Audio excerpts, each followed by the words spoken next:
jungle.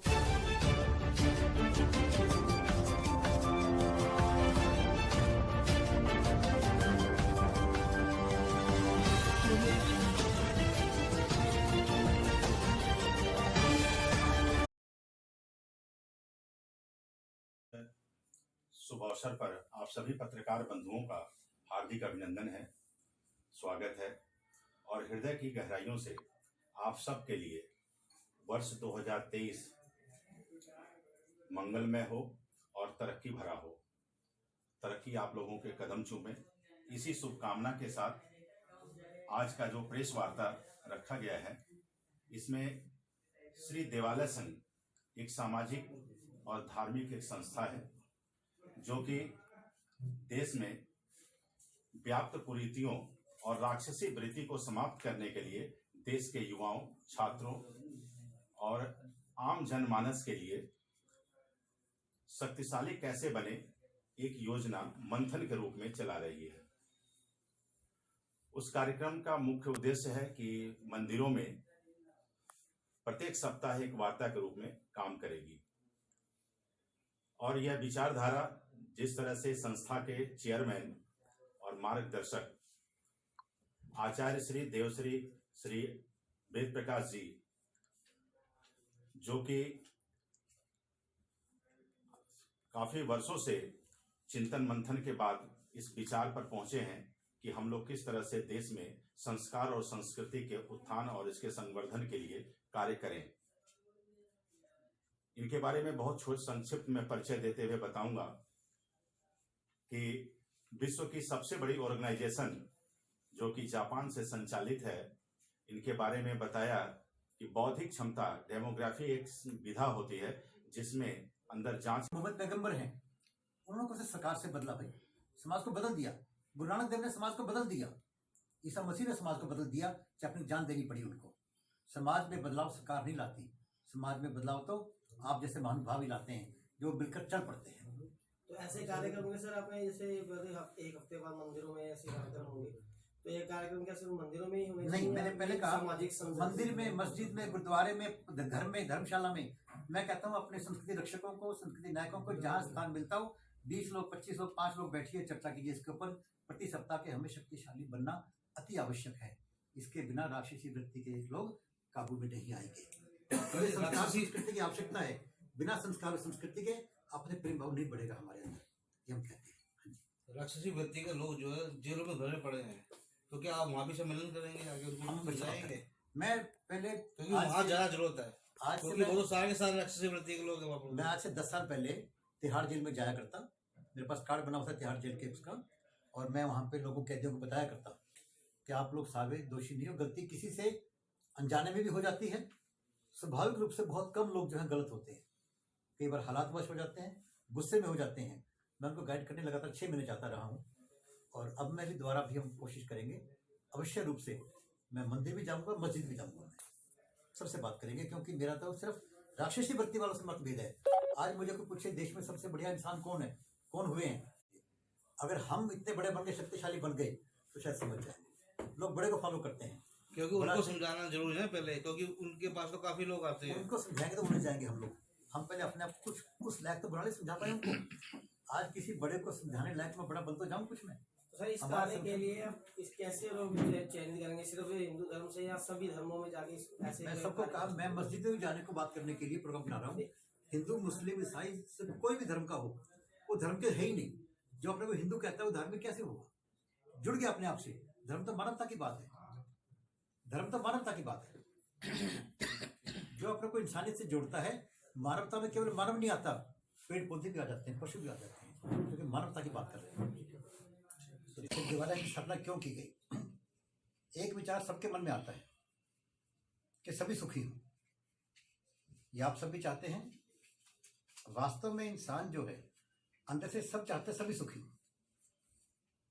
आजकल धर्म के नाम पर अधर्म बहुत हो रहा है, बहुत झगड़े हो रहे हैं। तो ये बिना जाने के धर्म क्या है। धर्म की डेफिनेशन सिंपल एक है कि मानवता के कल्याण के लिए बनाया गया नियम, वो धर्म है। धर्म कोई किसी पूजा पत्ती का नाम नहीं है। जैसे देश का संविधान होता है, कि देश के कल्याण के लिए बनाए गए नियम संविधान, ऐसे ही मानवता के कल्याण के लिए बनाए गए नियम धर्म। धर्म ना कभी लड़ाता है, धर्म के इंसान को इंसान से जोड़ता है, धर्म इंसान को भगवान से जोड़ता है। तो लोग कहते हैं सारी उम्र कृष्णा क्यों, कृष्णा अपने को विलन बनो। एक फिल्म सिंघम आई थी, मैंने उससे पूछा अपने पोते से, बेटा क्या बनेगा? कहता पुलिस में जाऊंगा। क्यों भाई? कहता तो बदमाशों को ठीक करते हैं, समाज की सेवा कर रहे हो।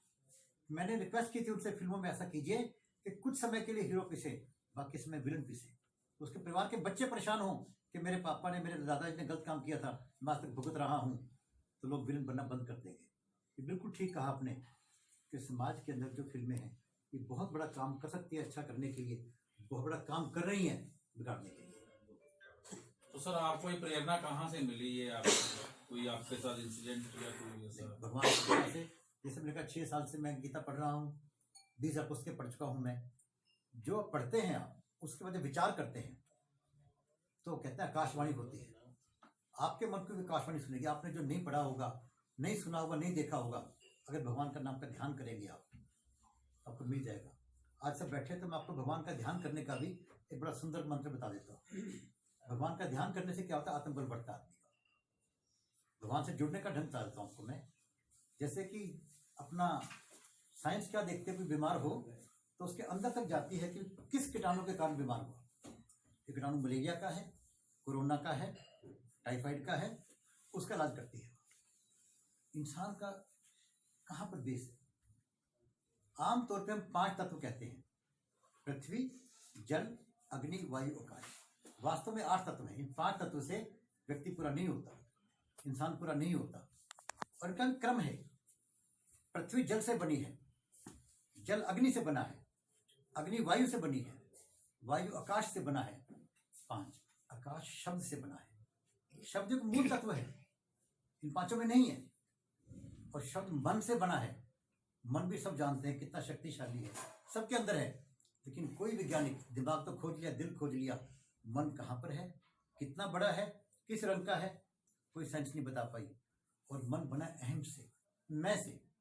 मैं हूं तो मेरा मन है, अब उस मैं को टच करना अपने को। और लेकिन मन जो है, मैं के बाद में भगवान बैठा, आत्मा परमात्मा बैठे हैं, उसको कैसे टच करें? क्योंकि मन उसको अपने काबू में रखे हुए है, मन उसको आगे नहीं आने देता। लेकिन इसमें एक विशेष बात है कि मन मैं और शब्द के बीच में है। अगर मैं को हम शब्द से जोड़ दें तो सभी संतों ने, ऋषियों ने कहा है, रामायण में कहा है, सबसे उत्तम भक्ति भगवान का नाम सिमरन। गुप्ता जी, मन का वेग कहते हैं कि असंख्य दूरी को पल भर में देख सकता है। कैसे भगवान को आपने देखा? मन तीन को, तत्व वही बता दीजिएगा कि कौन से वाले? मन को शब्द से जोड़ दे हम लोग। कोई करे अल्लाह अल्लाह, राम राम, वाहेगुरु वाहेगुरु, राधे राधे, कुछ भी करो चाहे, मैं को शब्द से जोड़ दीजिए, मन काबू में आ जाएगा। जहां बहनें बिंदी लगाती हैं मस्तक के बीच के अंदर, मैं को अपना वहां ध्यान लगाकर, कुछ नहीं करना, आपसे बात कर रहे हैं मेरे से, अभी आप कोई भी भगवान का नाम किसी ढंग से ले लीजिए, अपने बेटे का नाम, बच्चे का नाम, कुछ भी आप ले सकते हैं। मैं बोल रहा हूं फिर भी ले सकता हूं, आप सुन रहे हैं फिर भी ले सकते हैं। जो चीज अपने, जब इंसान कुछ भी नहीं कर सकता, पूरे अंग शिथिल हैं, तब भी वो भगवान का नाम सिमरन कर सकता है ध्यान से। वो करना शुरू कर दीजिए। जब करेंगे तो आपको धुन बन जाएगी। वो करके देख लीजिए आप जरा। जैसे 7 रंग के चक्र को घुमाएं तो एक रंग व्हाइट बन जाता है। जब शब्द को तेजी से करेंगे आप, वो धुन बन जाएगा, जो कहते हैं अनंतनाथ बजे दिन राती। तो जैसे मोबाइल फोन बिना किसी वायर के, तार के, नंबर 6 को जुड़ जाता है। आप जब नाम सिमरन करेंगे तो आपको उस परम शक्ति से, जिसको कोई भगवान कहता है, परमात्मा कहता है, कोई नहीं मानता, या कोई सुप्रीम पावर मानता है, सब जुड़ जाएंगे। फिर आपके मन में वो विचार आएंगे जो आपने कभी ना पढ़े होंगे, ना देखे होंगे, ना सुने होंगे, वो आप सबके मन में आ सकते हैं। श्री दिवाली